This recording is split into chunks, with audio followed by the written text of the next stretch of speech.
স্বয়ং ভগবান শ্রী ব্রজেন্দ্র নন্দনীর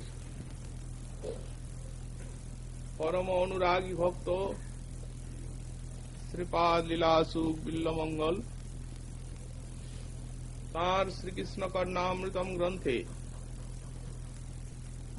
দ্বিতীয় সংখ্যক প্রলাপে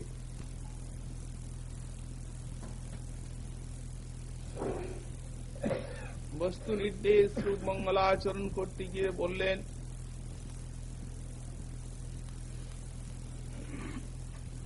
অস্তি সস্তরুণী করাগ্র বিগলত কল্প প্রসূনাপ্লুতম বস্তু প্রস্তুত বিনু নাদলহরি নির্বাণ নির্বাকুলম স্রস্ত স্রস্ত নিরুদ্ধ নিবিলসৎ গোপী সহস্রাবৃতম হস্ত নস্ত নতাপবর্গমখিলো দারুম কিশোরাকৃতি। সঙ্গীয় বৈষ্ণবগণের প্রশ্ন, স্বামীজিউ, হে স্বামীজিউ, আপনি এইভাবে যাচ্ছেন, এত ব্যগ্রভাবে কোথায় যাচ্ছেন? লীলাসুখ তার উত্তরে বলছেন, বন্ধুগণ, শ্রী বৃন্দাবনে যাচ্ছি, সেখানে কোন এক কিশোরাকৃতি অপূর্ব বস্তু বিরাজ করছেন।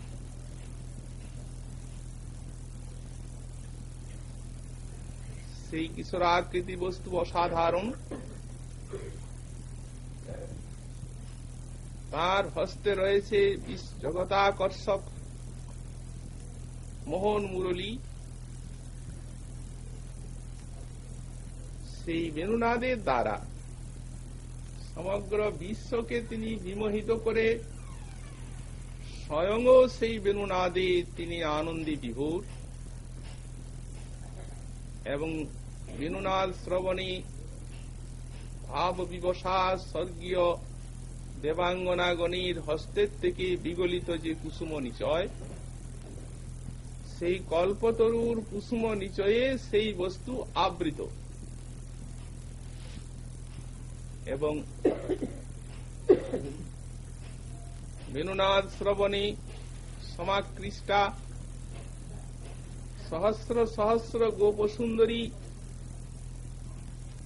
যারা বেণুর মাধুর্যে পুনঃ পুনঃ বিস্রস্ত নিবিকে ধারণ করে আছেন, এইরূপ হাজার হাজার ব্রজসুন্দরী গণে আবৃত রয়েছেন সেই বস্তু। তিনি অখিলদারম, তিনি অতিশয় উদার এবং হস্তে যার রয়েছে প্রণত জনির অপবর্গ। সেই কিশোরাকৃতি বস্তুর আকর্ষণেই আমি এইভাবে বৃন্দাবনে যাচ্ছি। আমরা পরম পূজ্যপাদ শ্রীমৎ কবিরাজ গোস্বামী চরণী সারঙ্গ রঙ্গদা ব্যাখ্যা অবলম্বনে এই শ্লোকের মাধুর্য আস্বাদন করে আসছি। শ্রীপাদ সাধক দশায় ভক্তি সিদ্ধান্ত এবং লীলাসুখের সিদ্ধ দশায় রস সিদ্ধান্তের ব্যাখ্যা করেছেন। ভক্তি সিদ্ধান্তের ব্যাখ্যা গতকাল আমরা আস্বাদন করে শেষ করেছি। রস সিদ্ধান্তের ব্যাখ্যায় লীলাসুখ রাধারানীর সখী। নিজেকে তিনি বিল্লমঙ্গল বা লীলাসুখ বলে এখন জানতে পাচ্ছেন না। তিনি নিজেকে দেখছেন তিনি রাধারানীর এক সখী এবং তার অনুরাগী চিত্তে স্ফুরিত হয়েছেন গোবিন্দ, রাধারানী আর অনেক সব গোপিকাগণে গোবিন্দ পরিপ্রীত। শ্রী গোবিন্দের অধর কিশলে ধীরে ধীরে মধুর বেণু বাজছে। এইরূপ শ্রী গোবিন্দের স্ফূর্তিতে শ্রীপাদ লীলাসুখ অন্তর্দশায় রস সিদ্ধান্তে প্রকাশ করেছে। তো অন্তর্দশায় রস সিদ্ধান্তে বস্তু শব্দের অর্থ গতকাল আমরা একটুখানি করেছি। সৌন্দর্য মাধুর্য ইত্যাদি বসবাস করে যাহাতে তিনি বস্তু। শ্রীপাদ কবিরাজ গোস্বামী চরণ বস্তু শব্দে আর একরকম অর্থ করছে, যদ্বা বস্তু সমাধুর্য বেণু গীতাদি জনিত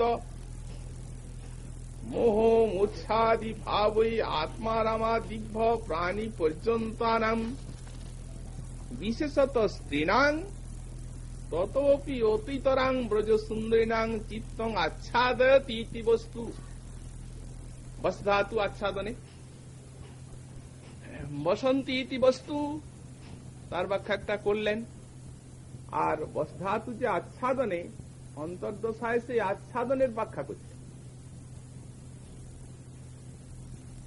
বলছেন নিজের সৌন্দর্য মাধুর্য এবং বেণু গীত তার দ্বারা আত্মারামীর মনকে পর্যন্ত আকর্ষণ করেন। স্থাবর জঙ্গম প্রাণীর থেকে আরম্ভ করে আত্মারাম, এই বেণু মাধুরী, লীলা মাধুরী, রূপ মাধুরী শ্রীকৃষ্ণের অসাধারণ গুণ, তার এই গুণে জগৎ পাগল। আমাদের শ্রীমন মহাপ্রভু শ্রী সনাতন শিক্ষায় বললেন, সনাতন কারো মন কোন গুণে করে আকর্ষণ। সনকাদির মন হরিল সৌরবাদী গুণে। সনক সনন্দনাদি ঋষি একবার নারায়ণের দর্শনের জন্য বৈকুণ্ঠে গিয়েছিলেন। জয় বিজয় বাধা দিয়েছিলেন, তারা জয় বিজয়কে দিলেন অভিশাপ। জয় বিজয়ের বাধা দেওয়ার কারণও ছিল, কারণ সনক সনন্দন আদি ঋষি তারা হচ্ছেন আত্মারাম, অতএব তপলোকে বাস করেন, সব জ্ঞানী, বসন টসন পরিধান করেন না। এখন এই অবস্থায় তারা যাচ্ছেন বৈকুণ্ঠে নারায়ণের দর্শনে। এখানে দ্বার রক্ষা করছেন শ্রী জয় বিজয়।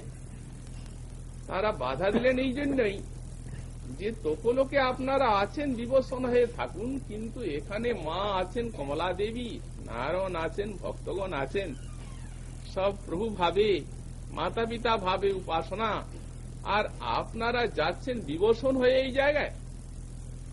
আরে কাপড় পরে যান। মুনিগণ অভিশাপ দিলেন। ওদিকে নারায়ণ তিনি ছুটে আসছেন মুনিগণের নিকট, অভিশপ্ত হলেন জয় বিজয়, আর মুনিগণও ক্ষুব্ধ হলেন। করুণাময় ভগবান ছুটে আসছেন। তখন তার চরণের তুলসীর গন্ধ, মহাজন বললেন, এই যে আপনি প্রাতঃকালে কৃষ্ণায় নম বলে যে তুলসী দিচ্ছেন, সে তুলসীগুলি ঠাকুরের চরণের থেকে সরিয়ে দিচ্ছেন আবার।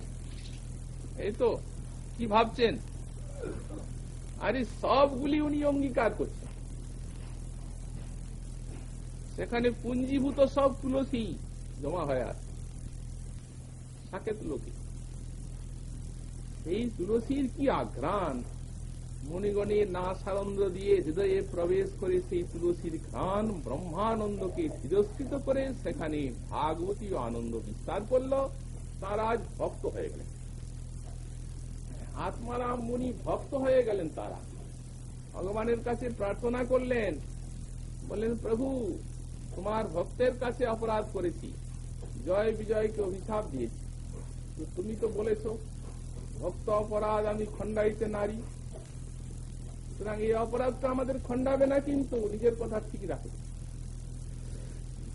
ভগবান বলছেন, মুনিগণ তোমাদের তো কিছু অপরাধ নেই, আমারই অপরাধ, কারণ আমার নিজের লোকে তোমাদের বাধা দিয়েছে। বলেন, প্রভু বেশি আর বাড়াবেন না কথা।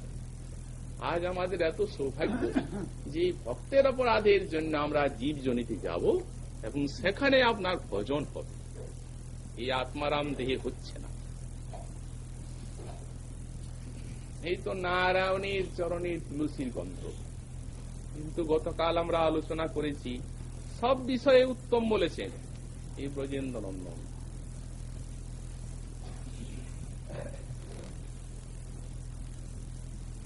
শ্রীমন মহাপ্রভু লীলাচলে বিলাস করছেন। মাতার দর্শনের জন্য পাঠিয়েছেন শ্রী জগদানন্দ পণ্ডিতকে। শ্রী জগদানন্দ এসে অদ্বৈতাচার্যের সঙ্গে সাক্ষাৎ করেছেন।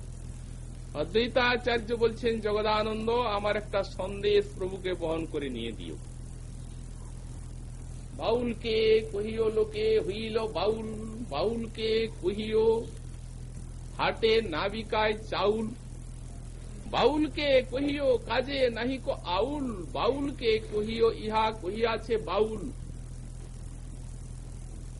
জগদানন্দ যখন সেই প্রহেলিকা বললেন মহাপ্রভুর কাছে, প্রভু তো সব পরিকরগণে বেষ্টিত।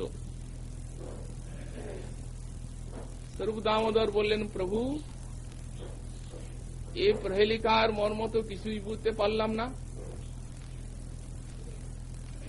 প্রভু বলছেন, আচার্য এমনি একটি লোক, তার প্রহেলিকার অর্থ কারো বুঝবার শক্তি নেই, আমি পারি না, অন্যের কথা কি আছে।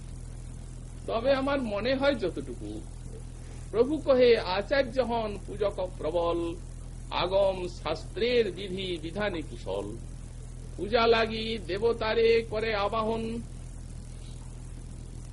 পূজা লাগি কতদিন করে নিরোধন, আর পূজা সমাপ্ত হইলে পুনঃ করে বিসর্জন, তরজার না জানি অর্থ কিবা তার মন। সবটা বলেই দিলেন, আর শেষে বললেন, তরজার না জানি অর্থ কিবা তার মন। রাধা বিরোহী শ্রীমন মহাপ্রভুকে চরম অবস্থায় শ্রী আচার্য বিদায় দিচ্ছেন। আর সহ্য করা যায় না এই বিরহ ব্যথা। সুতরাং আমি ডেকে ডেকে এনেছি, যদি আমার জন্যই তোমাকে থাকতে হবে আমি না বলা পর্যন্ত, তো আমার দিক দিয়ে তোমার ছুটি, তুমি যাও, আমি আর বাধা দেব না। কবিরাজ গোস্বামী পাদ বললেন, সেই দিন হইতে প্রভুর আর দশা হইল। সেই আর দশায় শ্রীমন মহাপ্রভু একদিন বৈশাখীর পূর্ণিমাসী দিনে, তারপরেই এই লীলা। যখন উদ্যানে ভ্রমণ করছেন, বসন্তকাল, স্বরূপ দামোদর গান করছেন ললিত লবঙ্গলতা পদ, প্রফুল্লিত বৃক্ষবল্লী যেন বৃন্দাবন,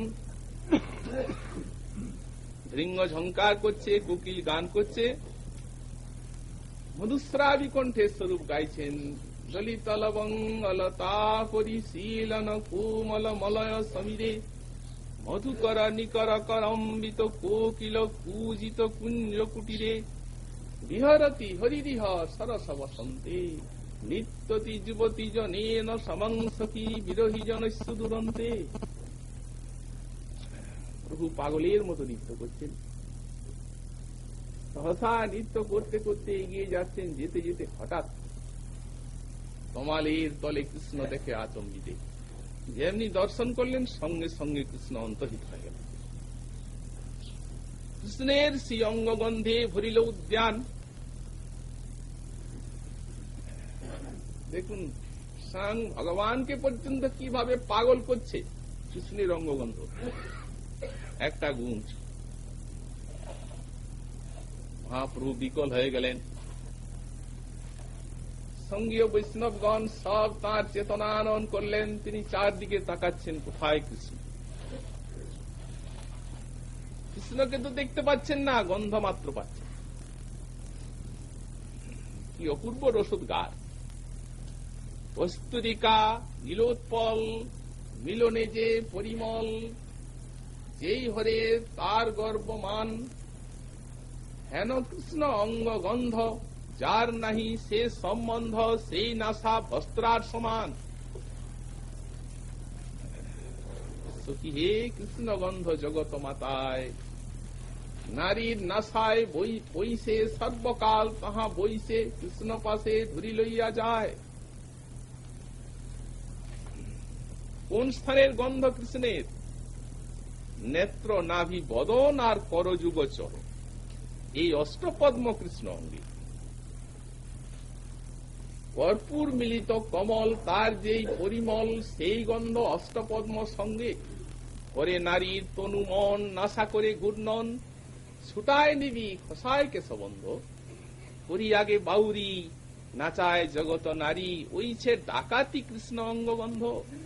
নারায়ণের অঙ্গগন্ধ ডাকাত নয়, এই যে ডাকাত শব্দ দিয়েছেন, কৃষ্ণের অঙ্গগন্ধ ডাকাত। মহাপ্রভু বলেন ওইছে ডাকাতি কৃষ্ণ অঙ্গগন্ধ, সর্বস্বকে জোর করে অপহরণ করে নেবে। নারায়ণের অঙ্গগন্ধে সনকাদি মুনিগণ স্বেচ্ছায় আত্মসমর্পণ করেছিলেন, কিন্তু কৃষ্ণের অঙ্গগন্ধ জোর করে কেড়ে নেবে, আপনি না দিলেও ছাড়বে। ওইছে ডাকাতি কৃষ্ণ অঙ্গগন্ধ, সে গন্ধের বশ নাশা, সদা করে গন্ধের আশা। কবু পায় কবু নাহি পায়, পাইয়া পিয়া পেট ভরে, তবু পিউ পিউ করে, না পাইলে তৃষ্ণায় মরি যায়। মদন ভন নাট প্রসারী গন্ধের হাট, জগন্নারী গ্রাহক ভাই, বিনামূল্যে দেয় গন্ধ, আর গন্ধ দিয়া করে অন্ধ, নারী ঘর যাইতে পথ নাহি পায়। এই মতো শ্রী গৌর হরি গন্ধে কইল মন চুরি, ভৃঙ্গ প্রায় ইতি উঠিধায়। কৃষ্ণ পায় সেই আসে, কৃষ্ণ পায় বলে চতুর্দিকে ধাবিত হচ্ছেন, কৃষ্ণ না পায় গন্ধ মাত্র পায়। সুতরাং কৃষ্ণের অঙ্গের প্রত্যেকটি গুণের এই প্রকার আকর্ষণ, প্রাণী পর্যন্ত আত্মার আমাদিব্য। সুখদেবের মন হরিল লীলার শ্রবণে, যেমন সনকাদির মন হরিল সৌরবাদী গুণে, তেমনি আবার সুখদেবের মন হরিল লীলার শ্রবণে। আমাদের ব্রহ্মবর্ত পুরাণে দেখা যায় সুখমুনি তিনি 12 বর্ষ পর্যন্ত গর্ভে অবস্থান করছিলেন। তখন মা খুব কষ্ট পাচ্ছিলেন। ব্যাস মুনি বললেন, রে বৎস, পুত্র আমার, তুমি জননীকে এত কষ্ট দিচ্ছ, বেরিয়ে এসো গর্ভের থেকে। ভিতরে ব্রহ্মজ্ঞানী শ্রী সুখমুনি বলছেন, কে আপনি আমাকে গর্ভের থেকে নিষ্ক্রান্ত হতে বলেন? বললেন, আমি তোমার বাবা। বললেন, আপনার কোথায় যাব না, তার কারণ জগতে গেলেই মায়া ধরবে। ব্যাস বললেন, যার এত শক্তি মায়াকে নিরোধ করে গর্ভের মধ্যে 12 বছর থাকতে পারে, তাকে আবার মায়া ধরবে? সুখমুনি বলেন, ওই তো আপনাকেও দেখছি কিছুটা ধরে আছে, আপনিও বলছেন আপনি নাকি আমার বাবা, তো এই তো মায়া। কে কৈশ্যপতি পুত্রায় দেয়া মোহে ভি কারণম। তখন দ্বারকানাথ গোবিন্দ এলেন, এসে তিনি যখন বললেন, তখন বললেন, হ্যাঁ মায়া তোমাকে ধরবে না, তবে গর্ভের থেকে বেরিয়ে এলেন। কিশোর ব্রহ্মজ্ঞানী বনে চলে গেলেন। ব্যাস একটা কৌপিনও পড়াতে পারলেন না, অন্যের কথা দূরে থাক, কিন্তু একজন পারল। ব্যাস মুনি ঘরে বসে মনে মনে চিন্তা করেন, এই 4 বেদ দধি ভাগবত নবনী, 4 বেদকে মন্থন করে আমি ভাগবত করলাম, আর আমার এত স্নেহের তপস্যার সন্তান সে এই বস্তু খেলো না। হায় রে ভাগা, ব্রহ্মজ্ঞানে কি আনন্দ পাবি, আরে একবার খেয়ে দেখ। যেমনি কৃপা এলো, যেমনি কৃপা এলো, ভগবান সেই সংযোগ করে দিলেন। জ্যোতির্ময় অঙ্গ এক কাঠুরিয়া দেখে সে মনে করলো ও ভূত। ভগবান, আপনি যতদিনের থেকে এইখানে বাস করছেন ততদিনের থেকে এই রাজ্যে ভূত নেই, কিন্তু ইদানিং একটা ভূত এলো। ব্যাস মনে করছেন ওই আমার ছেলে। দেখো, ভূত ছাড়ার মন্ত্র আমি বলে দেব, বললেই ভূত পালিয়ে যাবে, মুখস্থ করে নাও। বরহা পিডং নটবর বপু কর্ণয় কর্ণিকারম বিভ্রদ বাস কনক কপীশং বৈজয়ন্তী চ মালাং রন্ধ্রান বেণু রধর সুদয়া পুরয়ন গোপ বৃন্দৈ বৃন্দারণ্যং সপদরমনং প্রাবিশদ গীত কীর্তি। গোবিন্দ মাধুরী, গোবিন্দ মাধুর্যময় শ্লোক। যেমনি কাঠুরিয়া সেই শ্লোক বলেছে, একেবারে কাঠুরিয়ার ঘাড়ে পড়ে না। কাঠুরিয়া পালিয়ে যাচ্ছে ব্যাসদেবের নিকট।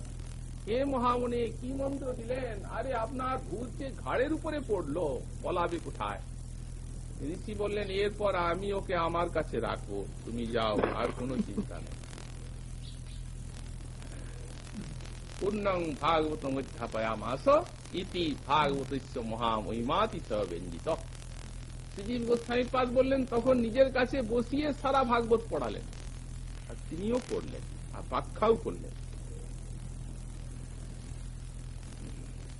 তো প্রাণীর থেকে আত্মারাম পর্যন্ত আকর্ষণ করে কৃষ্ণের গুণ চিত্তকে আচ্ছাদন করে দেয়, তাই বস্তু। কিন্তু এখানে কবিরাজ গোস্বামীপাদ বলেন, সবার থেকে বেশি আচ্ছাদন করে ব্রজ সুন্দরীগণ। লীলাসুখ সাক্ষাৎ দেখছেন, আমরা রাসলীলায় দেখতে পাই, যখন কৃষ্ণ প্রথমে উপেক্ষা বাণী প্রয়োগ করলেন, গৃহে চলে যাও, তখন ব্রজ সুন্দরীগণ প্রার্থনা জ্ঞাপন করতে গিয়ে একটি শ্লোকে বলেছেন, চিত্তং সুখেন অবতাপহৃতং গৃহেষু নির্বিশ্বসী করা বপি গৃহ্য কীর্তে পাদৌ পদং ন চলতস্তব পাদ মূলাৎ যাবমথ গৃহমহু করবাম কিংবা। কৃষ্ণ যখন বারবার বলছেন তোমরা গৃহে ফিরে যাও কুলবতী রমণী, তখন ব্রজসুন্দরীগণ বলছেন, এই যে বাঁশির সুর, এই বংশীনাদে তোমার মাধুর্য দেখিয়ে আর আমাদের তুমি চিত্তকে সুখে আকর্ষণ করেছ, চিত্ত মনকে আচ্ছাদন করে দিয়েছ, হৃদয়ে আর অন্য কোনো অনুভূতি নেই। কৃষ্ণ বললেন, যদি হৃদয়ে অনুভূতি নাই থাকে, কিন্তু এই প্রকার এই পরবধূ অপবাদ, এই অপবাদ নেওয়া তো ঠিক নয়। সুতরাং তোমরা গৃহে যাও, যে সেখানে যদি তোমরা চুপচাপ বসে থাকো, তথাপি তো তোমাদিকে লোকে কিছু অসাধ্য বলতে পারবে না। ব্রজ সুন্দরীগণ বলছেন, চিত্তকেই যে আকর্ষণ করেছো তাই নয়, ওহি করাও অপি, আমাদের হাতগুলিকেও আকর্ষণ করেছ। আর এই হাত গৃহকার্য করতে চায় না, তো গৃহকার্য না করবে তো অন্তত গৃহে বসে থাকবে। ব্রজ সুন্দরীগণ বলছেন, পাদৌ পদং ন চলতস্তব পাদ মূলাৎ, আমাদের চরণগুলি তোমার নিকটের থেকে আর গৃহের দিকে যায় না। কৃষ্ণ বলছেন, যদি চরণ গৃহে না যায় তো শোনো, আমি এক কথা বলি, চলো আমি সঙ্গে সঙ্গে যাই, আমি সঙ্গে করে নিয়ে তোমাদেরকে প্রত্যেককে ঘরে পৌঁছে দেব, তবে তো তোমাদের চরণ যাবে। ব্রজ সুন্দরীগণ বললেন, তা অবশ্য যাবে, তুমি যদি সঙ্গে করে নিয়ে যাও, তোমার সঙ্গে সঙ্গে অবশ্য চরণগুলো যাবে, কিন্তু যাবমহ গৃহমথ করবাম কিংবা, সেখানে আমরা গৃহে কি জন্যই বা যাবো, আর সেখানে আমাদের কি কাজ আছে তাই বলে দাও। এইভাবে চিত্তকে আচ্ছাদন করেছেন যিনি। সুতরাং তাই বস্তু সম্যক রূপে ব্রজ সুন্দরীগণের চিত্তকে আচ্ছাদন করেন, এই জন্যই তাকে বলা হয়েছে বস্তু আচ্ছাদয়তি বস্তাৎ। সেই বস্তুটি কিশোরাকৃতি, অনন্ত সৌন্দর্য মাধুর্য পারাবার। বিশেষ করে ব্রজ সুন্দরী গণেই আস্বাদন করেন কিশোরের মাধুরী, কারণ কৈশোর কৃষ্ণ হচ্ছেন এই ব্রজ সুন্দরী গণের এই বিশেষ করে প্রেমের বিষয়বস্তু। যেহেতু কৈশোর বয়স কাম জগত সকল রাসাদি লীলায় তিন করিল সফল। কৈশোর বয়সে সাফল্য ব্রজ সুন্দরী গণের সঙ্গে লীলায়, অতি রহস্যময় লীলা।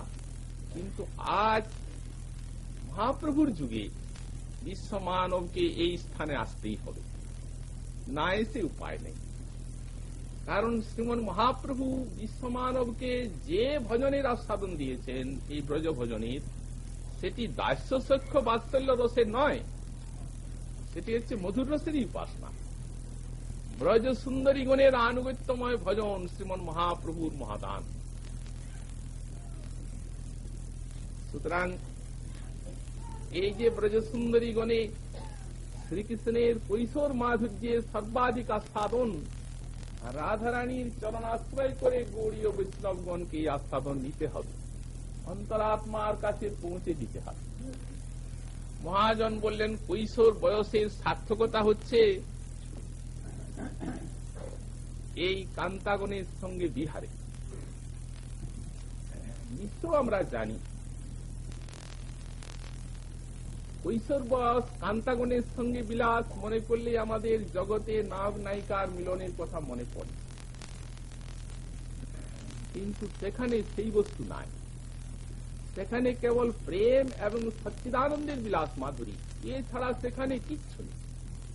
আমাদের হৃদয় অভ্যস্ত হয়ে আছে অনাদিকাল থেকে এই প্রাকৃত শৃঙ্গার, কিন্তু সেই শৃঙ্গার হচ্ছে পরম বিশুদ্ধ, সেটি হচ্ছে ভজনীর চরম উপাদেয় বস্তু। তার থেকে আর ভজনীয় বস্তু নাই। প্রেম এবং শৃঙ্গারের মধুর মিলন মাধুরী সাক্ষাৎ মহাভাব এবং শৃঙ্গার রস। এই জন্য কৈশোর বয়সকে এই রাসাদিল্লায় সফল করেছেন আর জগৎকেও সফল করেছেন। অনেকে মনে করে রাসলীলা শ্রবণের অধিকার আমাদের কোথায়, কিন্তু সুকমুনি সবাইকে অধিকার দিচ্ছে। রাসলীলার শেষ শ্লোক ফলশ্রুতি, বিক্রীড়িতং ব্রজবধূ ভিদঞ্চ বিষ্ণু শ্রদ্ধান্বিত অনুশ্রীবাদ অথ বর্ণয়ের জ মানে যে কোনো ব্যক্তি। জ বলতে কি কিছু এখানে অধিকারে নিরূপণ করছেন নাকি? শ্রদ্ধান্বিত অথ শ্রীনুবাদ বর্ণয়ের শ্রদ্ধান্বিত হয়ে শোনা চাই। যারা শ্রবণ কীর্তন করবেন তাদের মনে চিন্তা থাকা চাই এই শৃঙ্গার জগতের বস্তু নয়, এটি উপাসনার এবং ভজনীর চরম উপাদেয় বস্তু। এই ভাব নিয়ে যদি নিষেবন করেন, শ্রবণ করেন, কীর্তন করেন, বর্ণনা করেন, ভক্তিং পরং পরং ভগবতী প্রতিলভ্য কামং হৃদরোগমাস্তপহীনত্ব চিরেন ধীর। সুকমুনি বললেন, আগে পরাভক্তি লাভ করেন, তারপর হৃদরোগ কামকে পরিহার করেন। আশ্চর্য কথা, হৃদরোগ কাম থাকতে কি করে পরাভক্তি আসে? ভক্তিং পরাং প্রতিলভ্য অসমাপিকা ক্রিয়া দেওয়া হলো এখানে। পরাভক্তি লাভ করিয়া আর শেষে বলছেন হৃদরোগং অপহীনতি, এইখানে সমাপিকা ক্রিয়া দিলেন। তাহলে আগে পরাভক্তি লাভ হচ্ছে, তারপর হৃদরোগ কামনা যাচ্ছে। আশ্চর্য কোথায় এটা? এবং পরাভক্তি বলতে অন্য কোন ভক্তি নয়। আমাদের শ্রী দীর্ঘস্থায়ীপাদ টিকা লিখেছেন, পরাং সর্বোত্তম গোপিকা অনুসারিত্বাৎ সর্বোত্তম জাতিয়াম প্রাণ। এই গোপিকা প্রেমানুসারী সর্বোত্তম জাতিয়া ভক্তি লাভ করেন যিনি এই রাসলীলা শ্রবণ করেন, যে কোনো ব্যক্তি। শ্রীজীব গোস্বামীপাদ বললেন, কামনা থাকতে তো পরাভক্তি আসে না। বললেন, না না, এইরূপ কথা নয়। আলোটা জ্বলল, অন্ধকার গেল, এত শীঘ্র ওটা হয় যে হৃদরোগ অপহানাৎ পূর্বং এব পরাভক্তি প্রাপ্তি রীতি সূচিত এতেন লীলায়া কাচিত অতর্কা শক্তির অস্তিত্ব অবগম্যতে। বললেন, দেখুন, পরাভক্তি যে প্লাব হচ্ছে, তারপরে হৃদরোগ যাচ্ছে, এর দ্বারা এ রাস লীলার বিশাল সামর্থ্য দেখা গেল। ভক্তি লাভ বিষয়ে, প্রেম লাভ বিষয়ে। সুতরাং রাসাদি লীলায় জগৎকেও সফল করেছেন। ব্রজ সুন্দরী গণের সঙ্গে এই কিশোরাকৃতি শ্যাম সুন্দর বিহার করেছেন। সেই কিশোরাকৃতি বস্তু এখন বলছেন, সেই কিশোরাকৃতি বস্তু কি প্রকার, বিশেষণগুলি সব অন্তর্দশায় ব্যাখ্যা করছেন। প্রস্তুত বেনু নাদ লহরী নির্বাণ নির্বাকুলম, এই অংশটির ব্যাখ্যা করছেন। যখন রাস আরম্ভ করছেন, তখন তিনি মনে মনে প্রথমে চিন্তা করলেন যাদিককে নিয়ে রাস, সেই ব্রজসুন্দরীগণ সব সাধ্যী, গোপ্য সাধ্য পরতন্তা কথম ইচ্ছন্তি, কথং বা রাস ভবে। কৃষ্ণ যখন রাস আরম্ভ করলেন, সেদিন কি পূর্ণিমা রাত্রি ছিল, পূর্ণিমা তিথি ছিল নাকি, এইরূপ কিছু কথা নয়। দেখুন এইখানে এই যে গোবিন্দের লীলা, এর কালের সঙ্গে কোনো সম্পর্ক নেই, কর্মের সঙ্গে কোনো যোগ নেই, গুণের সঙ্গে কোনো সংস্পর্শ নেই। আনন্দের আতিশয্যে লীলা স্ফূর্তি এবং সচ্চিদানন্দের বুকে লীলা বিলাস। সুতরাং পূর্ণচন্দ্র কখন উঠল? যদা ভগবান রন্তুং মনশ্চক্রে তদা উরাজ উরগাত, এই কথা সুকমুনি বলেছেন।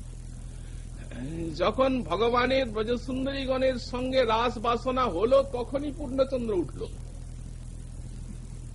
তাহলে সেদিন যে পূর্ণিমার তিথি ছিল না কি ছিল সে বলবার উপায় নেই। এখন গোবিন্দ সেই পূর্ণচন্দ্র দর্শন করে তো গেলেন, মনে করলেন আজ তো রাস হবে, কিন্তু ব্রজসুন্দরীগণকে নিয়ে তো রাস, তারা কিভাবে আসবেন? সাধ্বী তারা গৃহে অবরুদ্ধা হয়ে আছেন। সঙ্গে সঙ্গে মনে পড়লো এই যে আমার বাঁশিটা রয়েছে, এর অসাধারণ শক্তি, আকর্ষণে বিমোহনে এত বড় শক্তিশালী বস্তু আর কিচ্ছু নেই, সুতরাং আজ একেই দুটি করব। তখন আরম্ভ করলেন শৃঙ্গার রাগ। নিসম্য গীতং তদনঙ্গ বর্ধনং ব্রজস্ত্রিয় কৃষ্ণ গৃহীত মানসা। একবারে কারো কানে গেল না বাঁশি, এত অচিন্ত শক্তি। ব্রজসুন্দরীগণই শুনলেন, ব্রজসুন্দরীগণ শুনলেন এবং অন্তরে যে তার ব্যাকুলতা ছিল, প্রস্তুত বেণুনাদ লহরী। যখনই বেণুনাদের লহরী বেরিয়ে গেল তখনই মনে মনে চিন্তা করছেন কি, আহা এত মধুর আমার বেণু, আর গোপীগণ দূরে থাকতে পারবেন না, নিশ্চয়ই আসতে হবে। কিছু পরেই শুনছেন পায়ের কাঞ্চি নুপুরের ধ্বনি শোনা যাচ্ছে, ওই যে ব্রজসুন্দরীগণ আসছেন। এই জন্য বললেন কাঞ্চি নুপুরের ধ্বনি শুনে নির্বাকুলম। আসতে পারেন কিনা এই যে ব্যাকুলতা ছিল, যখন কাঞ্চি নুপুরের ধ্বনি শুনলেন তখন নির্বাকুল হয়ে গেলেন, ব্যাকুলতাটি হৃদয়ের থেকে বিদূরিত হয়ে গেল। বেণুনাদে যেমনি আনন্দ পেলেন, ব্রজসুন্দরীগণের কাঞ্চি নুপুরের ধ্বনিও পেলেন। দেখতে পাচ্ছেন সব বেণুনাদ শ্রবণে স্রস্ত নিবি, হাতে নিবিকে অবরুদ্ধ করে সব ব্রজসুন্দরী এসেছেন। তারপরে ব্যাখ্যা করছেন হস্তে নস্ত অপবর্গ, অন্তরঙ্গ ব্যাখ্যা বললেন তথা হস্তে নস্ত ইচ্ছয়া বেণুনাদেনৈব সম্পায়িত নতানাং সচরণ আশ্রয় উন্মুখীনাং তাসাং গুরু আদি বারণ ধর্ম লজ্জা আদি শৃঙ্খলেভ্য মোক্ষ যেন।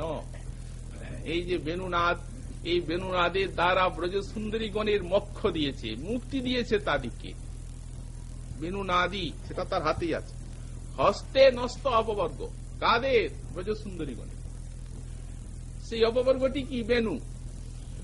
বেণু হাতে আছে, যেমনি বাজালেন তেমনি ব্রজসুন্দরীগণের ধর্ম ধৈর্য লজ্জা ভয় সব ছুটে গেল।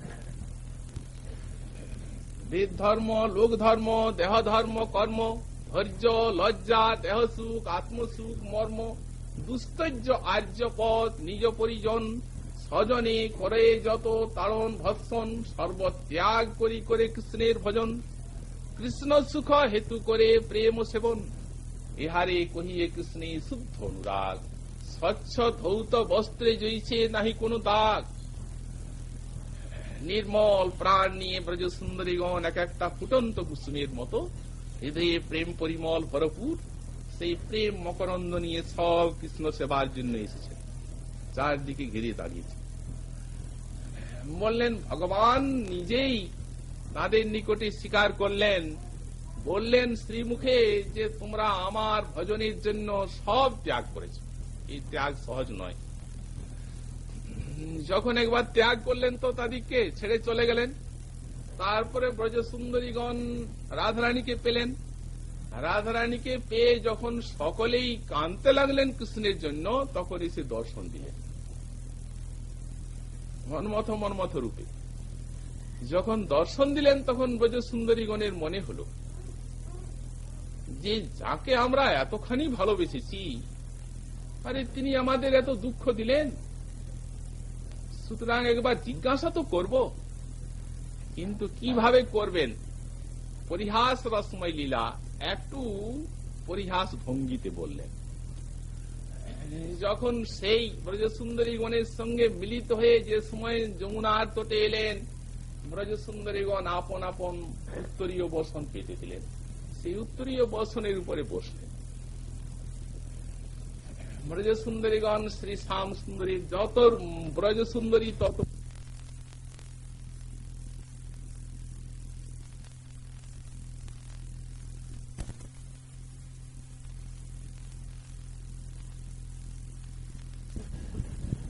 শ্রী শ্যাম সুন্দর মনে মনে চিন্তা করছেন, ও আজ আমাকে এই বিপাকে ফেলার জন্য চেষ্টা করছেন এরা, কিন্তু এই বন্ধনের বাহিরে আমি, তোমরা জানো।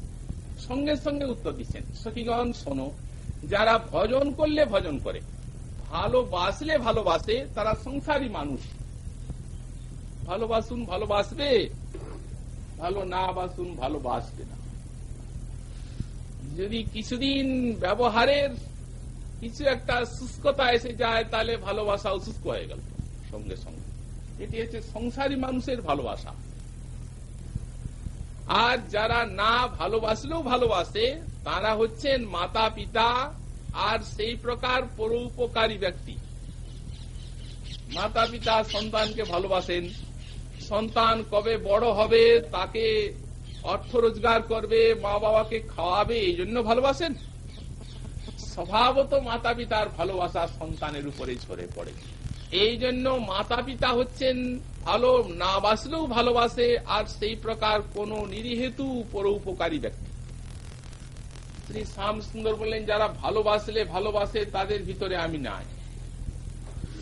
আর যারা ভালো না বাসলেও ভালোবাসেন মাতা পিতা, তাদের মধ্যেও আমি নেই।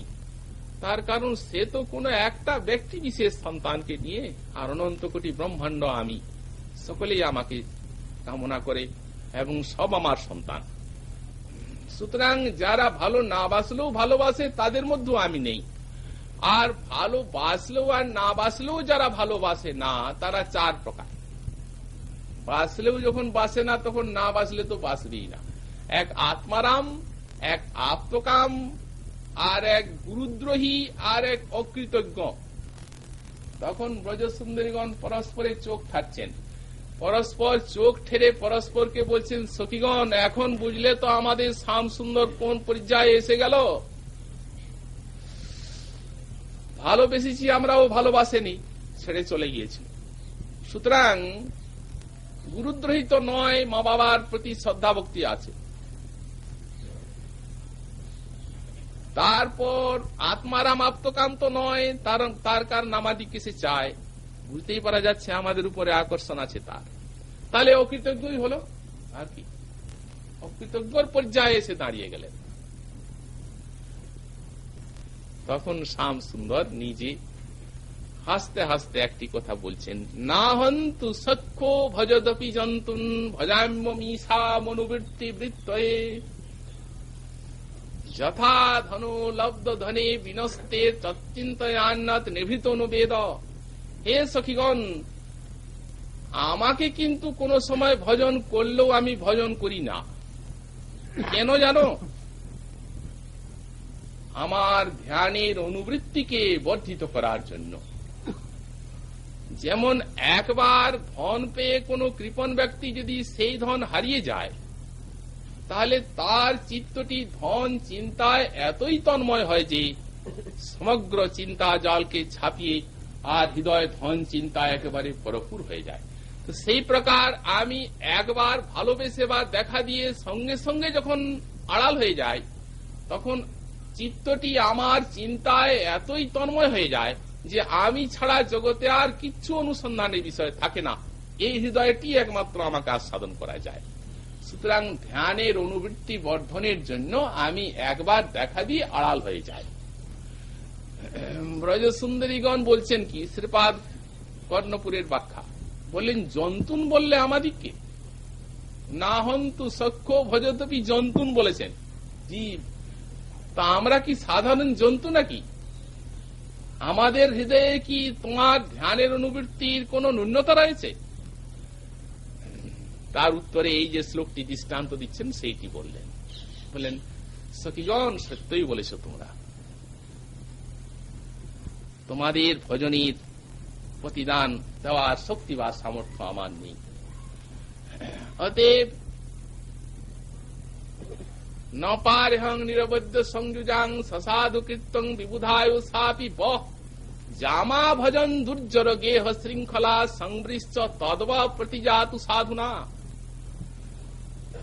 বললেন ন পারেহং নিরবধ্য সংযুজাং সসাধু কীর্তং বিবুধায়ু সাপি বহ, আমি যদি ব্রহ্মার আয়ু লাভ করি তথাপি তোমাদের এই দুর্জর গেহ শৃঙ্খলকে ত্যাগ করে যে আমার ভজন, এই ভজনের ঋণ কোন প্রকারে শোধবার নয়। অনেকে বলেন বা মনে করেন, কেন মহাপ্রভু হয়ে যখন অবতীর্ণ হলেন তখন তো ঋণ শোধ হল। এরূপ দেখাও যায়। রাধার প্রেমের ঋণ শোধ যাবে সেই দিন নদিয়াতে, যেদিন গৌর হবেন হরি। কিন্তু আমাদের ছয় গোসাই কোন জায়গায় বলেননি যে মহাপ্রভু হলেন তিনি তাই রাধার ঋণ শোধ হল। আরে রাধার ঋণ শোধ হবে কোথায়? মহাপ্রভু হয়ে নিজের ভাব রাধার প্রেম আস্বাদন করলেন, ওতে তো আরো ঋণ বাড়লো। কারণ বৃন্দাবনের থেকে যখন তিনটি বাসনা তার হৃদয়কে লুব্ধ করে তুলল, তখন রাধার দ্বারস্থ হতে হলো।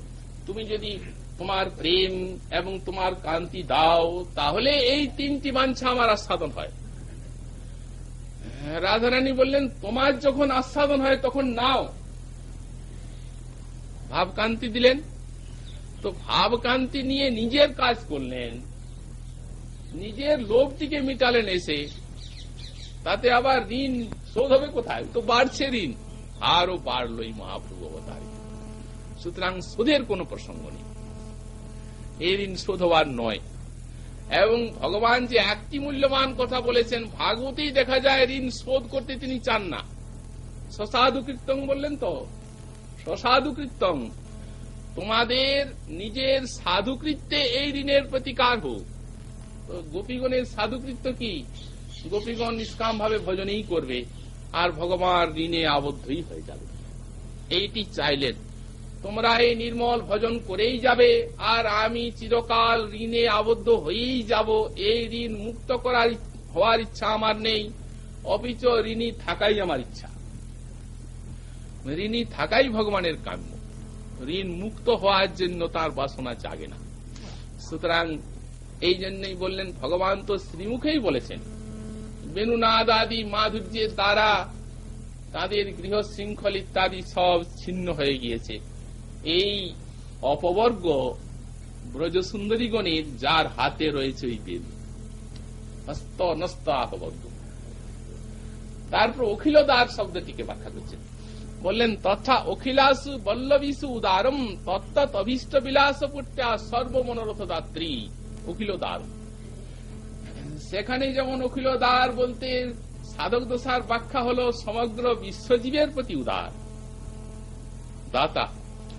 এখানে কিন্তু অখিলাসু বলতে ব্রজগোপিকাসু, অন্তরঙ্গ ব্যাখ্যায় বিলাসু সখী ভাবে বলছেন, অখিলাসু বলতে ব্রজগোপিকাসু, ব্রজ সুন্দরী গণের প্রতি তিনি হচ্ছেন উদার। তাদের আপন আপন হৃদয়ের বাসনা অনুরূপ মনোরথ তিনি পূরণ করে থাকেন, তিনিই জানেন কি করলে বাসনা পূর্তি হবে। যখন রাস রজনীতে সব ব্রজ সুন্দরীগণ একত্রিত হলেন, অন্যান্য সমস্ত ব্রজ সুন্দরী সৌভাগ্য গর্বের উদয় হল, আর রাধারানীর হল মান। শ্রী শ্যাম সুন্দর দেখলেন রাস হবে না এতে, কারণ যতক্ষণ পর্যন্ত না সবার প্রেম সিন্ধু নিস্তরঙ্গ হয়, নিস্তরঙ্গ মহাভাব সিন্ধু না হলে রাস ক্রীড়ার মতো এত বিরাট বিলাস কখনো হয় না। আরই তো হৃদয়ে তরঙ্গ রয়েছে।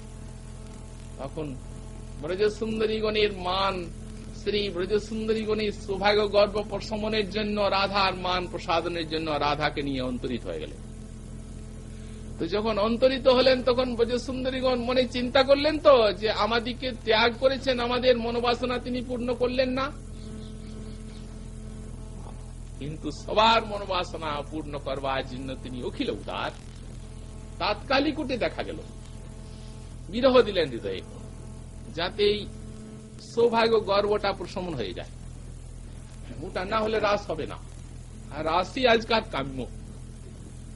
এবং রাধারানীর বাসনা পূর্ণ করলেন, তার প্রেম একটা বৈশিষ্ট্য বা একটা সকলের থেকে মদীয়তাময় ভাব নিজের একটা দাবি রাখে, কৃষ্ণ আমার। প্রেমটিও সেই প্রকার।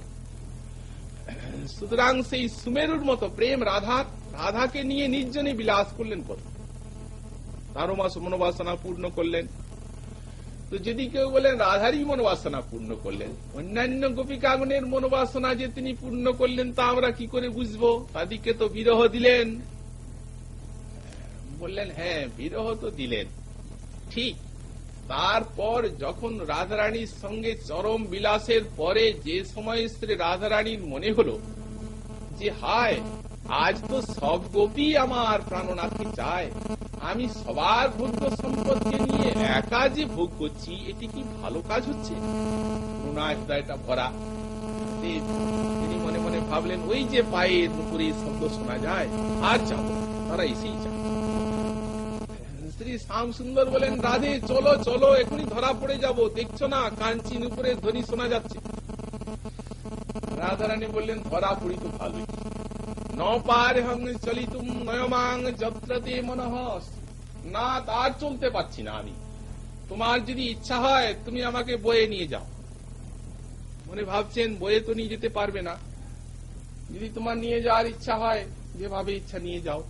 সঙ্গে সঙ্গে বসলেন, স্কন্দমার্জতাং, তাহলে কাঁধের উপরে চল। যেমনি রাধারানী কাঁধের উপরে চড়তে যাচ্ছেন তেমনি অন্তর্ধান সেখানে থেকে। আমাদের গোসাইপাদ বললেন, সেইখানে সকলের কল্যাণ হিত চিন্তা করলেন বসে বসে। মনে মনে ভাবলেন, রাধাকে নিয়ে যদি এখন নির্জনে যাই, এর তো মন অন্যদিকে, সখীগণকে চায়, অন্য গোপীগণকে চায়, সুতরাং আর একে আনন্দ দিতে পারবো না, হৃদয়ে দুঃখ আছে। অন্য গোপিকা যদি এসে যায় ও যা চাচ্ছে, তাহলে একে দেখে অনেকক্ষণ পর্যন্ত তিরস্কার করবে। সুতরাং আমি দেখাবো সব ব্রজ সুন্দরীগণকে যে রাধাকে আমি কেন একা নিয়ে এসেছি এখানে। আমার বিরহে তাদের দেহে আমাকে অন্বেষণ করার শক্তি আছে, কিন্তু তারা দেখুক রাধার বিরহে কেমন অবস্থা হয়, দেখলে বুঝতে পারবে যে কি জন্য রাধাকে নিয়ে নির্জনে একা এসেছি। অতএব রাধার যে মিলনানন্দ, সেই মিলনানন্দে তাদের যে ঈর্ষা, সেই ঈর্ষাটি বিরহ দেখলে তবে যাবে, নাহলে যাবে না। আমাদের শ্রী সনাতন গোস্বামী পাদ বলে, রাধাকে তিনি ছাড়তে পারেননি, একটু আড়ালে সরে গেলেন। এটি রাধার প্রেম বৈচিত্র্য। সনাতন গোস্বামী পাদ ত্যাগ নয়। যেমনি শ্যাম সুন্দর বলেন কাঁধে চড়ো, তেমনি লীলাময়ের লীলা মাধুর্য এমন স্ফূর্তি হয়ে গেল যে একটা সূক্ষ্ম সূচির ফাঁকে যেমন এক গাছি সুতো গলে, দু তিন গাছি গলবে না, তো তেমনি রাধার লীলা মাধুর্যে বুদ্ধি এত সূক্ষ্ম হলো যে তিনি লীলারই স্ফূর্তি হলো, কৃষ্ণকে দেখতে পেলেন না, অথচ সামনে দাঁড়িয়ে আছে। যখন দেখতে পেলেন না, তখন বিরহে হানাথ রমণ প্রস্পেয় কাশি কাশি মহাউজ বলে পড়ে গেলেন। যেমনি মূর্ছা এলো, তেমনি শ্যাম সুন্দর মনে মনে চিন্তা করলেন, একটু আড়ালে থেকে আর এর মাধুরী আস্বাদন করব, আর ওরাও এসে মিলবে, তখন বুঝতে পারবে যে একে কি জন্য নির্জনে এনে আমি বিলাস করেছি একা। ব্রজ সুন্দরীগণ যখন এসে রাধারানীকে দেখলেন, তার বিরহ দশা দর্শন করে সকলের প্রাণটি রাধারানীর চরণে লুটিয়ে পড়ল। চন্দ্রাবলী প্রভৃতি যে গাল দিচ্ছিলেন, তাকে তিরস্কার করছিলেন, সব তখন রাধারানীর প্রেমের প্রাধান্য বা বিশালতা অনুভব করলেন। শ্রী বিশ্বনাথ চক্রবর্তী পাদ বললেন, রাধারানীর যে প্রেম বা মহাভাব ব্রজ সুন্দরীগণের তুলনায় কত কম বেশি। বললেন, সুমেরু পর্বতের সঙ্গে যদি দু তিনটি সরষাকে তুলনা দেওয়া যায়, তাহলে যেন সে কখনোই তুলনীয় হতে পারে না। সেই প্রকার অন্যান্য ব্রজ সুন্দরীগণের প্রেম যেন দু তিনটি সরষের মতো, আর রাধারানীর সেই বিশাল মাদনাক্ষ মহাভাব যেন সুমেরু পর্বতের ন্যায়। সুতরাং ওতে আর দৃষ্টান্ত দেওয়ার কি প্রশ্ন আসে? কিচ্ছু না। ব্রজ সুন্দরীগণের ভাব শান্ত হয়ে গেল, সব রাধারানীকেই নিজেদের প্রধান বলে মনে করলেন। বললেন, তুমি এরপর যা করবে, তোমায় যখন পেয়েছি তখন গোবিন্দকে পাবই। যখন রাধারানী প্রধানা হয়ে আর কাঁদলেন, সেই ক্রন্দনের অবসানে যখন গোবিন্দ দর্শন দিলেন, রাস হলো, তখন ওই রাধার বিরহটি দেখিয়েছিলেন বলে মাঝখানে রাধাকে নিয়ে ব্রজসুন্দরীগণকে ত্যাগ করেছিলেন বলে রাস হলো, তাহলে হতো না। আর রাধাকে ত্যাগ করে অন্তর্হিত হয়েছিলেন বলেই এই রাধাকে মাঝখানে রেখে নাচতে পারলেন, আর তা না হলে কখনো ইচ্ছাস। আর রাধাকে মাঝখানে রেখে চারদিকে গোপীগণ ঘিরে যখন নাচবেন, তখনই ওটা রাস হবে। মন্ডলী বন্ধে গোপীগণ করেন নর্তন, মধ্যে রাধা সহ নাচি ব্রজেন্দ্র নন্দন। সুতরাং এইটি হচ্ছে রাস। তাই অখিল সমস্ত ব্রজসুন্দরীগণের যে মনোবাসনা, এই মনোবাসনা তিনি পূর্ণ করতে জানেন রসিকেন্দ্র মৌলি, তাই তিনি অখিলোদারম, তাই তিনি অখিলোদার। কিংবা অখিলই ভজনীয় সদ্গুণই উদারং মহত্তমম উত্তমম ইত্যর্থ। কিংবা যত সমস্ত ভজনীয় গুণ আছে, অর্থাৎ নায়কের যে গুণ, ধীর ললিত, ধীরোদাত্ত ইত্যাদি যে সমস্ত গুণগুলো আছে, তার নায়কের গুণ, সমগ্র গুণে তিনি হচ্ছেন সকলেই শ্রেষ্ঠ। তার কারণ ভগবানের অন্যান্য স্বরূপে কোন গুণের অভিব্যক্তি, কিন্তু ব্রজেন্দ্র নন্দনী সমগ্র গুণে যুগপৎ অভিব্যক্তি আছে, তাই তিনি হচ্ছেন অতি মহত্তম অখিলোদার। আমাদের শ্রীপাদ গোস্বামী চরণ তিনি ব্যাখ্যাটি করছেন, এরপরে উপসংহার করছেন এই শ্লোকের সেই অন্তরঙ্গ দশার ব্যাখ্যা। বললেন, যখন লীলাসু সেই চিন্তামণির নিকটে যে সময় কৃষ্ণ কথা শুনেন, চিন্তামণির নিকটে যখন গভীর রাত্রে ছুটে গেলেন, মৃত মড়াকে অবলম্বন করে যখন সেখানে যে মূর্ছিত হলেন, তখন চিন্তামণি এসে তাকে পেল। চিন্তামণি তখন তাকে সেই অবস্থায় দেখে তারও হৃদয়ের অন্ধকার বিদরিত হলো ভগবত ইচ্ছায়। তিনি তখন মনে মনে চিন্তা করলেন যে রক্ত মাংস অস্থি বিষ্ঠার দেহ, তাতেই ব্রাহ্মণের তো আসক্তি। আহা, যদি ভগবানের জন্য হয়, আজ থেকে ভজনই কর। তখন সেখানে চিন্তামণি সখীগণ সঙ্গে নিয়ে রাসলীলা গান করতে লাগলেন। তো সে রাসলীলা শুনতে শুনতে তখন লীলাসুকের হৃদয় নির্মল হয়েছে তার উপদেশে। তখন রাসলীলা শ্রবণ করতে করতে তার মনে হলো মধুর রসের ভজনের তার হৃদয়ে এসে গেল বাসনা। অতএব লীলাসুক হচ্ছেন মধুর রসের উপাসক এবং রাগ মার্গের সাধক। কিন্তু গোস্বামীপাদ বললেন, দেখুন, সাধক দশায় প্রেম পর্যন্ত সাধকের হয়, অবশ্য মহাভাবের সংস্কার চিত্তে আহিত থাকে, কিন্তু সাক্ষাৎ মহাভাবের সাধনা এই সাধক দেহে কখনো হয় না। সংস্কারটি রয়ে গেল, প্রেম পর্যন্ত হলো, তারপর যখন সেই যে ব্রহ্মাণ্ডে কৃষ্ণলীলা প্রকট, সেইখানে যোগমায়া নিয়ে গোপী গর্ভে সঞ্চার করলেন, সেখানে যখন তিনি সিদ্ধ দেহ পেয়ে জন্ম নিলেন, তখন রাধাদি নিত্য কান্তাগণের সঙ্গে স্নেহ মান প্রণয় রাগ অনুরাগের সাধনা হবে সেই দেহে। কারণ স্নেহের থেকে যে মহাভাব পর্যন্ত দশাগুলো, সেগুলোর যে সত্য এবং সেগুলোর যে উষ্ণতা, তাই সাধক দেহ কখনো সহ্য করতে পারে না। এটি হচ্ছে বিশ্বনাথ চক্রবর্তীবাদী সিদ্ধান্ত।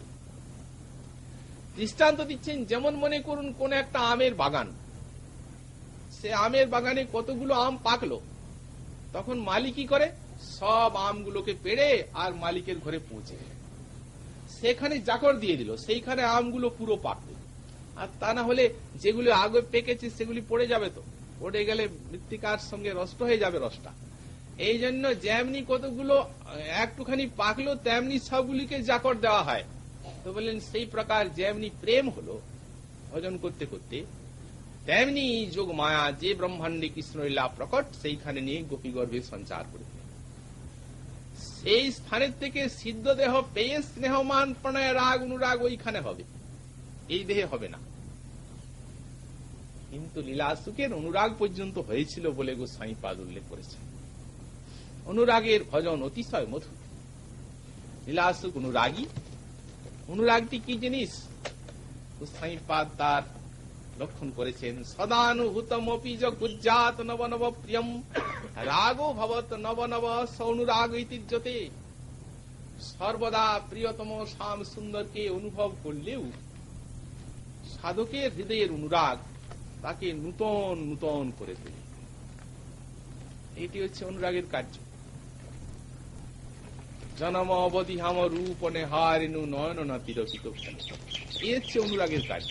লীলাসু ক্রমে অনুরাগ দশা প্রাপ্ত হয়েছিলেন এবং সর্বদা লীলাসুকের সেই সিদ্ধ দেহ স্ফূর্তি হচ্ছিল। তার কারণ গোস্বামীপাদ বললেন, দেখুন, সাধক দেহে বুদ্ধিপূর্বক সেই সিদ্ধ দেহকে চিন্তা করতে হয়। সাধক যারা, তারা বুদ্ধিপূর্বক সিদ্ধ দেহকে চিন্তা করে আর মানসের শ্রী শ্রী রাধা মাধবের সেবা করেন সিদ্ধ দেহে। কিন্তু যখন সাধন ভজন করতে করতে রুতি এসে যায়, তখন কিন্তু সিদ্ধ দেহ চিন্তনটি স্বাভাবিক হয়ে যায়। রতিই স্বাভাবিক হয়, আর এটা তো অনুরাগ বহু দূরে। সুতরাং লীলাসুকে সিদ্ধ দেহ অত্যন্ত স্বাভাবিক। গোস্বামীপাদ এইখানে আমাদের শ্রী রাগানুগা ভক্তির একটুখানি লক্ষণ উল্লেখ করেছেন। ব্রজবাসীগণের আনুগত্যময় ভক্তিকে রাগানুগা বলা যায়। ইষ্টে সার সিকি রাগ পরমাবিষ্টতা ভবেদ, তন্ময়ী যা ভবেদ ভক্তি ছাত্র রাগ নিকোদিতা, শ্লোকটি উল্লেখ করেছেন এখানে। এবং শ্রী চৈতন্য চরিতামৃতে বিষয়টিকে আরো পরিষ্কার করেছেন। ইষ্টে গাঢ় তৃষ্ণা রাগ স্বরূপ লক্ষণ, আর ইষ্টে আবিষ্টতা তটস্থ লক্ষণ কথন। ইষ্টে গাঢ় তৃষ্ণা, এটি হচ্ছে রাগের স্বরূপ লক্ষণ। ভগবানের জন্য পিপাসার নামই ভক্তি বা প্রেম। আমাদের শ্রীপাদ বলদেব বিদ্যাভূষণ লিখেছেন, বললেন, দেখুন, ভক্তি বুঝাবার জন্য এত শাস্ত্র গ্রন্থ করা হয়নি, ভজন রস আস্বাদনের জন্য এগুলি করা হয়েছে। ভক্তি আমরা এক কথায় বুঝাতে পারি। যদি কেউ বলেন যে এক কথায় বুঝিয়ে দেন ভক্তি কি, তাকেও আমরা বুঝাবো যে কৃষ্ণ মাত্রৈক তৃষ্ণা, কৃষ্ণ বিনান্য তৃষ্ণা শূন্য ভক্তি। একমাত্র কৃষ্ণেই পিপাসা, কৃষ্ণ ছাড়া অন্যত্র পিপাসার অভাবকেই ভক্তি বলা হয়, এই ভক্তি। কিন্তু দেখুন, পিপাসার তারতম্য আছে তো। যখন পিপাসা তরল, তখন জলের কোথাও মনে আছে, অন্য বস্তুর কোথাও মনে আছে, কাজকর্মের কোথাও মনে আছে। কিন্তু পিপাসা গাঢ় হতে হতে গাঢ় হতে হতে যখন একবারে চরমে উঠে গেল, তখন ওই জল আর জল, জল ছাড়া আর পুত্রাপি আবিস নাই, জল না পেলে প্রাণ যায়। তো রাগ ভক্তিটি সেই প্রকার। ইষ্টে গাঢ় তৃষ্ণা রাগ স্বরূপ লক্ষণ। কৃষ্ণের যে গাঢ় পিপাসা, তারই নাম হচ্ছে রাগ। ব্রজবাসীগণের কৃষ্ণ ছাড়া আর কোন বস্তুতে ধ্যান নেই, এইটিকে রাগাত্মিকা ভক্তি বলা যায়। তো এই রাগাত্মিকা অনুগতা ভক্তিকেই বলা হয় রাগানুগা ভক্তি। আমাদের ছয় গোস্বামী এবং শ্রীমন মহাপ্রভুর অবদান যে প্রচার করেছেন, সেটি রাগানুগা ভক্তি, বিধি ভক্তি নয়। ভাগবতে দেখা যায়, যারা মানুষ দেহ ধারণ করে ভগবানের উপাসনা একটুও করলেন না, তাদের আর পুনরায় ভগবানের কাছে মানুষ দেহ পাওয়ার কোন দাবি থাকতে পারে না। স্থানাৎ ভ্রষ্টা পতন্তধ। যদি মানব দেহ ধারণ করে একটুও উপাসনা না করেন, তাহলে ভগবানের কাছে যে উপাসনার এখন যোগ্য মানব দেহ পেয়েছেন, সেটা আর দাবি করতে পারবেন না। যে অবস্থায় আছেন তার থেকে একটুখানি স্তরে পড়ে যেতে হবে। সুতরাং পশুজনিতে যেতে হবে। তো অতএব ভয় আছে একটা, যদি একটুখানি উপাসনা না করি তাহলে তো আমার পতন হবে। এই প্রকারের যে ভজন, সেটিকে বিধিমার্গের ভজন বলা যায়, শাস্ত্র শাসনের ভজন। কিন্তু আমাদের গৌড়ীয় বৈষ্ণবগণী শাস্ত্র শাসনের ভজন নয়, এটি হচ্ছে লোভের ভজন। কৃষ্ণ রস ভাবিতা মতি ক্রিয়তাং যদি কুতুকিলভ্যতে। শ্রী রামানন্দ রায় বললেন, কৃষ্ণ রস ভাবিতা মতি কিনে নিন, যদি কোথাও কিনতে পাওয়া যায়। তো যদি কোথাও কিনতে পাওয়া যায় এই কথা বললেন, কোথায় যে পাওয়া যায় সে দোকানটি বলে দিলেন না, কিন্তু মূল্যটা বলে দিলেন। তত্র লৈল্যমপি মূল্য মে কলং জন্মকটি সুকৃতির নলভ্যতে। বলেন, এই কৃষ্ণ ভক্তির স্বভাবিতা মতি কিনার একমাত্র মূল্য হচ্ছে লোভ। এই লোভ দিয়ে কিনতে হবে। কোটি কোটি জন্মের সুকৃতির দ্বারাও মিলবে না লোভ না হলে। কিন্তু আমাদের রূপ গোস্বামী পাদ তিনি কোথায় কিনতে পাওয়া যায়, দোকানটিও বলে দিলেন, লোভ মূল্যও বলে দিলেন, মূল্যটি কোথায় পাওয়া যায় তাও বলে দিলেন। বললেন তৎতৎ ভাবাদিমা ধৈর্যে শ্রুতে ধীর্য তপেক্ষতে নাত্র শাস্ত্রং ন যুক্তিঞ্চ তল্লভোৎপত্তি লক্ষণম। ব্রজবাসী এবং তাদের কৃষ্ণের প্রতি পারস্পরিক যে ভাব পরিপাটি, সেই ভাব পরিপাটি সজাতি আশয় স্নিগ্ধ ভক্তের মুখে শুনতে শুনতে লোভ এসে যায়। তাহা শুনি লুব্ধ হয় কোন ভাগ্যবান, লোভে ব্রজবাসীর ভাবে করে অনুগতি, শাস্ত্র যুক্তি নাহি মানে রাগানুগার প্রকৃতি। এখন দেখুন, এটা এমন একটা যুগ, আমাদের শ্রীজীব গোস্বামী পাদ বললেন সর্বোপরি মহাপ্রভুর দান যে শ্রী রাধা দাস্য, এটি প্রত্যেকটি মহাপ্রভুর যুগের মানুষকে পেতে হবে। যদি না পান, বলেন না, যদি পান তাহলে একটা চরম কথা বলি, আপনিও জেনে রাখুন যে আমার হৃদয়ে 7টা সেল আছে, ওই সেলগুলির মধ্যে একটা হবেন না। শ্রীজীব গোস্বামী পাদ গোপাল চম্পুতে বললেন আমার বুকে 7টা সেল, দীপো ন হরি সেবিতা ব্যয়কৃতি ন হজ্জৎপক কবি ন হরি বর্ণক শ্রীত গুরু ন হজ্জাসিত। যারা রাজা হয়ে যিনি হরি সেবা করলেন না, তিনি আমার হৃদয়ের একটা সেল। তার কারণ রাজা হয়ে যদি হরি ভজন করত তাহলে আরো অনেককে ভজন করাতে পারত। যেমন আমাদের প্রহ্লাদ, যুধিষ্ঠির আদি, তারা নিষ্কিঞ্চন হয়েও ধ্রুব রাজ্য চেয়েছে। কারণ ভজন করতে হবে, এ প্রকার একটা রাজনীতি করে দেবেন তারা, করতেই হবে, ইচ্ছা না থাকলেও ভজন। যেমন রাজা গোপাল সিংহ ছিলেন, তিনি একটা আইন করে দিয়েছিলেন প্রত্যেক প্রজাকে তার রাজ্যে হরিনাম করতে হবে। এখন যারা ভজন করার ইচ্ছা করেন ভক্ত, তাদের তো আনন্দের সীমা নেই, আর যাদের ইচ্ছা নাই তারাও সারাদিন বাইরের কাজ করে এলেন। সন্ধ্যার সময় এসে গিন্নিকে বলছেন, ওগো গোপালের ব্যাগারটা শেষ করি, মালাটা নিয়ে আসবে। ব্যাগার বলেও করছে, তবু তো হরিনাম করছে। সংকেতং পারিহাস্যং বা স্তব হেলনমি বাবা বৈকুণ্ঠ নাম গ্রহণম অশিসাগহরং বিদু। এই জন্য শ্রীজীব বললেন রাজা হয়েছেন অথচ হরি সেবা করেন না, তিনি আমার একটা হৃদয়ের সেল। ব্যয়কৃতি ন হজ্জৎপক, যিনি অনেক ব্যয় করতে পারেন, টাকা পয়সা খরচা করেন, কিন্তু ভগবানের সেবায় আর ভক্তের সেবায় করেন না, তিনিও আমার হৃদয়ের একটা সেল। কারণ এই অর্থ দিয়ে প্রেম কিন্তু পাওয়া যায়, সনাতন গোস্বামী পাদ লিখেছেন, যদি বৈষ্ণবের সেবা হয় এর দ্বারা। সুতরাং অনেক ব্যয় করেন কিন্তু ভগবানের সেবায় করেন না, ভক্তির সেবায় করেন না, সেও আমার হৃদয়ের একটা সেল। কবি ন হরি বর্ণক, বলেন অনেক ভালো ভালো কাব্য রচনা করেন কিন্তু ভগবানের গুণ বর্ণনা করেন না, তিনিও আমার হৃদয়ের একটা সেল। কারণ ভগবানের গুণ যদি বর্ণনা করতেন তাহলে নিজেও ভগবানকে পেতেন আর অন্যকেও ভগবানকে পাইয়ে দিতেন। কারণ গুণ শ্রবণ কীর্তন করলেই ভগবানের চরণে প্রেম লাভ হয়। তাই নৃপ ন হরি সেবিতা ব্যয়কৃত ন হজ্জর্পক কবি ন হরি বর্ণক শ্রীত গুরুর ন হজ্জাসিত। বললেন যারা গুরুচরণ আশ্রয় করলেন কিন্তু বৈষ্ণব গুরুচরণ আশ্রয় করলেন না, তারাও আমার হৃদয়ের একটা সেল। শাক্ত শিল্পাদি গুরুচরণ আশ্রয় করলেন, সেখানে তার প্রেমের কোনো প্রশ্ন নেই। ধনং দেহি পুত্রং দেহি, এই সব নানা প্রকার পার্থিব বস্তু কামনা। সুতরাং গুরুচরণ আশ্রয় করলেন কিন্তু বৈষ্ণব গুরুচরণ আশ্রয় করলেন না, তিনি আমার একটা হৃদয়ের সেল। অথবা গুরু আশ্রয় করলেন কিন্তু হরি আশ্রয় করলেন না, তিনি আমার হৃদয়ের একটা সেল। তার মানে ভগবানের ভজনেই গুরু দেন।